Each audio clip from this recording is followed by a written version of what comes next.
Every corporate network relies on a specific set of high-level administrative credentials. These accounts hold the authority to modify servers and access the databases that run the entire business. We are exploring Privileged Access Management, or PAM. This tutorial breaks down how these elevated accounts function and the specific protocols required to secure them. This architecture provides the technical framework necessary to detect unauthorized credential use and stop unauthorized access before it reaches critical systems. In Section 8.1 of the curriculum, PAM is defined by the specific identities it protects, primarily system administrators, root accounts, and database admins.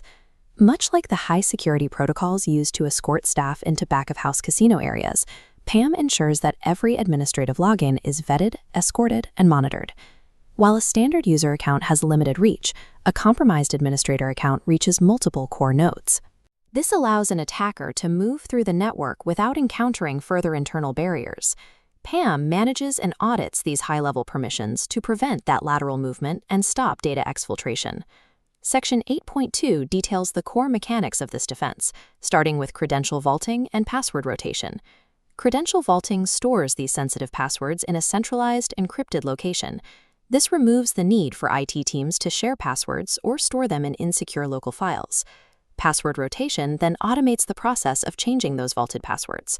When an administrator finishes a task or leaves the company, the system updates the credential, ensuring old passwords can no longer be used. For active sessions, just-in-time access grants elevated permissions only when a specific ticket is approved. While active, every action is logged and recorded for audit purposes. Once the work is done or the time limit expires, the session automatically terminates. The user is locked out and a secure log is archived for the security team. Automating the lifecycle of these credentials and timing user access limits, the amount of time any single account is vulnerable to exploitation. The final parts of Section 8.2 focus on daily access control and emergency protocols through least privilege enforcement and break-flash access.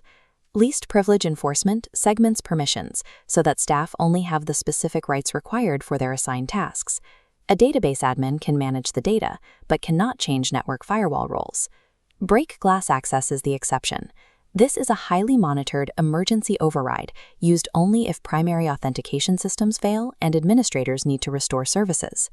A mature PAM strategy restricts daily access to contained threats while maintaining an audited emergency path to prevent a complete operational lockout.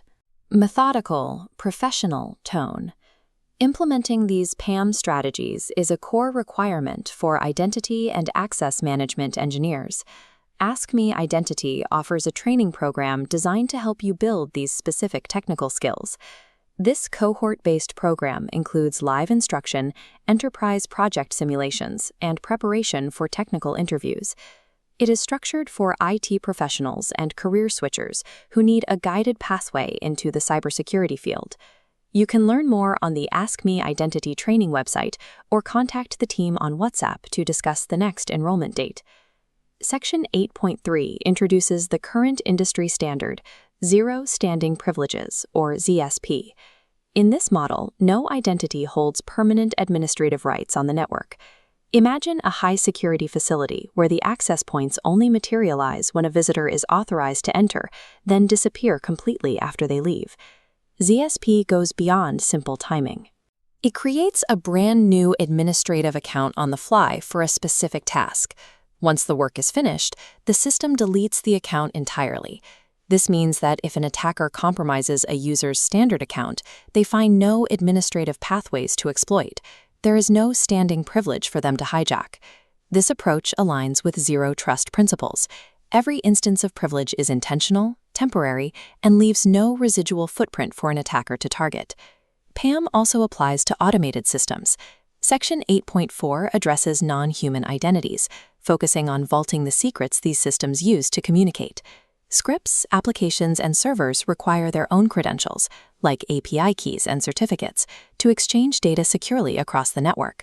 Because these systems operate at high speeds, credential rotation must happen automatically. The system updates the keys in the background without interrupting the data flow between servers. Securing the automation layer ensures that even high-speed machine activity is tied back to a responsible owner and follows strict audit requirements. Let's review how these concepts apply to real-world scenarios. Pause the video and see if you can identify the correct solution for each. Scenario 1. An attacker steals an admin password, but it fails to work because the system changed it automatically 4 hours ago. What mechanism was in place?